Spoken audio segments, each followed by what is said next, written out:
Assalamualaikum warahmatullahi wabarakatuh. Nama saya Misbahul Huda dari program studi akuntansi. Maksud saya membuat video ini untuk memenuhi tugas kuliah saya untuk mata kuliah bahasa Indonesia yang berkaitan dengan materi tentang menyusun paragraf dalam bahasa Indonesia. Tanpa basa-basi lagi, langsung saja kita mulai. Dalam materi menyusun paragraf dalam bahasa Indonesia terdapat 2 poin materi, yaitu yang pertama, ciri-ciri paragraf, yang kedua, pola pengembangan paragraf. Ciri-ciri paragraf yang pertama yaitu pada kalimat pertama atau utama paragraf harus masuk agak ke dalam dengan beberapa ketukan spasi. Ketukan spasi dalam paragraf sekitar 5 ketukan. Biasanya ketukan 5 spasi ini digunakan untuk jenis kalimat atau karangan yang biasa. Yang kedua, paragraf biasanya digunakan sebagai pikiran utama dalam sebuah kalimat atau topik yang telah ditentukan oleh penulis.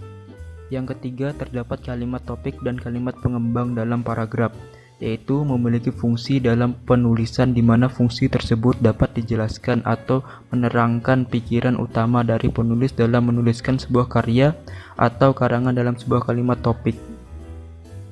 Yang keempat, paragraf juga memakai sebuah kalimat penjelas dalam tulisan di mana kalimat penjelas tersebut berisikan tentang kedetailan dari kalimat topik. Paragraf memang bukan kumpulan dari kalimat topik, tetapi paragraf di sini berisi beberapa kalimat penjelas dan hanya satu kalimat topik. Poin materi kedua yaitu pola pengembangan paragraf. Di sini terdapat 9 materi, yaitu yang pertama klimaks dan anti klimaks, yang kedua sudut pandang, yang ketiga perbandingan dan pertentangan, yang keempat analogi, yang kelima contoh, yang keenam pola klausalitas, yang ketujuh generalisasi, yang kedelapan klasifikasi, yang kesembilan definisi luas.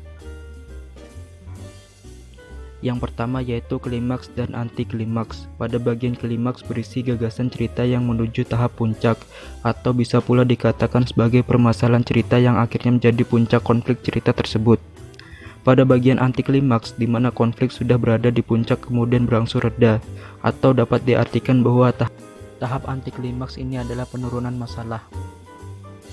Yang kedua yaitu sudut pandang. Sudut pandang didasarkan pada tempat penulis dari sebuah teks tersebut. Sudut pandang dibagi menjadi 2, yaitu sudut pandang orang pertama dan sudut pandang orang ketiga. Yang keempat yaitu analogi. Bila ada pola pengembangan paragraf perbandingan dan pertentangan, maka ada pula pola paragraf analogi. Analogi merupakan berisi ungkapan objek yang memiliki banyak kesamaan dengan objek lain. Yang kelima yaitu contoh. Adanya contoh adalah untuk memperkuat penjelasan paragraf dan untuk menegaskan penegasan penjelasan dari teks paragraf tersebut atau paragraf sebelumnya. Adanya contoh untuk membuat pembaca mudah memahami maksud paragraf tersebut. Contoh bisa pula berupa perumpamaan agar semakin mudah dipahami. Yang keenam yaitu pola klausalitas, terdiri dari sebab dan akibat. Yang menjadi gagasan utama disebut dengan sebab, sedangkan rincian dari gagasan utama disebut akibat. Akan tetapi sering berkembangnya karangan, susunan tersebut bisa terbalik. Hal tersebut tidaklah menjadi masalah, asalkan keduanya saling berkesinambungan.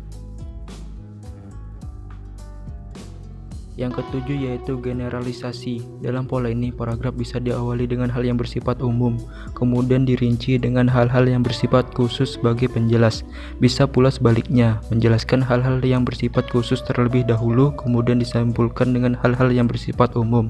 Dengan begitu, gagasan pokok paragraf terlihat jelas. Yang kedelapan yaitu klasifikasi. Berbagai hal yang dianggap memiliki kesamaan akan disatukan dengan satu kategori. Itulah makna dari pola paragraf. Klasifikasi pengelompokan tersebut juga dimaksud agar pembaca lebih mudah memahami maksud dari gagasan pokok sebuah paragraf. Yang kesembilan yaitu definisi luas, berisi uraian gagasan yang memiliki kontroversi. Uraian tersebut berupa penjelasan rinci dari gagasan pokok paragraf. Pada paragraf jenis ini biasanya gagasan pokok terletak di awal, kemudian diikuti dengan penjelasan-penjelasan. Penjelasan tersebut disebut dengan definisi luas.